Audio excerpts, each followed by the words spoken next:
Hi everyone and welcome to another episode of Campfire Conversations. I'm here in the beautiful forest on Bainbridge Island at IslandWood with Ben Klasky. Thank you for joining us, Ben. Of course. We've had a beautiful time touring around this wonderful space and talking about, I guess, the state of education, nature education, connection to nature, and the programs that these guys run at IslandWood. And one thing that we were talking about was how the environment is our first natural teacher. Right. So before I get to nature as our first teacher, I thought I would tell a quick story. I was a teacher myself many years ago, and I taught in Louisiana, which is in the southern part of the United States, and I taught an incredibly diverse group of children. And many of these kids had behavior problems. And it was very hard to get them to sit still in my classroom and sort of raise their hand to ask questions and be what you might consider a well-behaved class. And I struggled with classroom management before I could even start to think of teaching them anything, right? Yep. And I discovered in my first year of teaching how important it was to get these kids moving.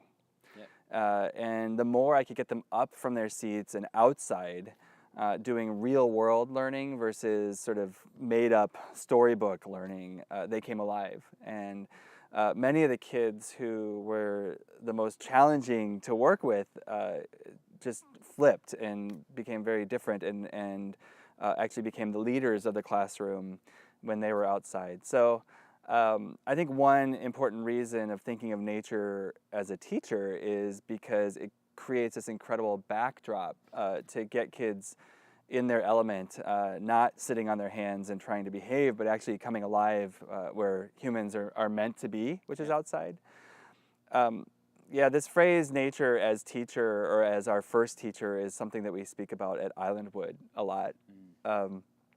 If you go back not that many generations, almost everybody was deeply connected with the outdoors, and that's changed. It's changed dramatically. The kids that come to our center are coming from the inner city in Seattle, and they're scared that a bear is going to eat them when they're here with us. But really, that being a little bit out of their comfort zone helps them just come alive. It helps them learn more effectively, and we know that nature teaches us in so many ways, and so what we might call a teaching opportunity is not what you planned to teach that day, but you're actually taking an opportunity when the owl flies by or a deer pokes out to learn not the name of the deer, the species, the Latin name of the animal, but actually to study what's going on, and different organizations handle that differently. Some talk about survival. We don't take that. We take more of a science approach here. But those teachable moments are really important to utilizing. So I guess in closing, I would say to utilizing nature as a way, as a means of teaching, as a place to teach. And it's not, you could almost do it anywhere as long as it's real world. And in our case, the real world is this green space that's all around us. It's wonderful. Yeah. And I love that point about it's not about the name of the deer or it's not about the scientific principles behind it, but those will come. Right. And they do come, and at the same time, I mean, at least our stress is not that you walk away knowing, the name of the bird, but more what was the bird doing and why was it doing it, and being able to tie that into your own self as a human who's also an animal, right? And so to learn the cycle of life, to learn, an example is kids come here. I don't think you have Safeway in the. You do? No, but yeah. Yeah.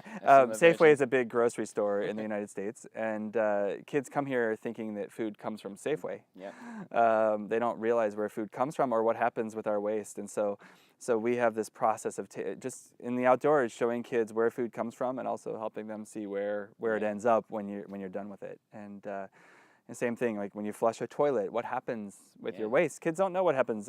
Try it in Australia too, in Perth. Say, what happens when you flush a toilet? Where does it go? And you'll find that most kids don't know where it goes. Yeah. And so using nature as just a real world lab, sort of a laboratory, has been really effective for us when we work with the kids. That's wonderful. Thanks Yeah. so much for talking with us, Ben, and Hey, for you bet. sharing your wonderful space with us. Come visit.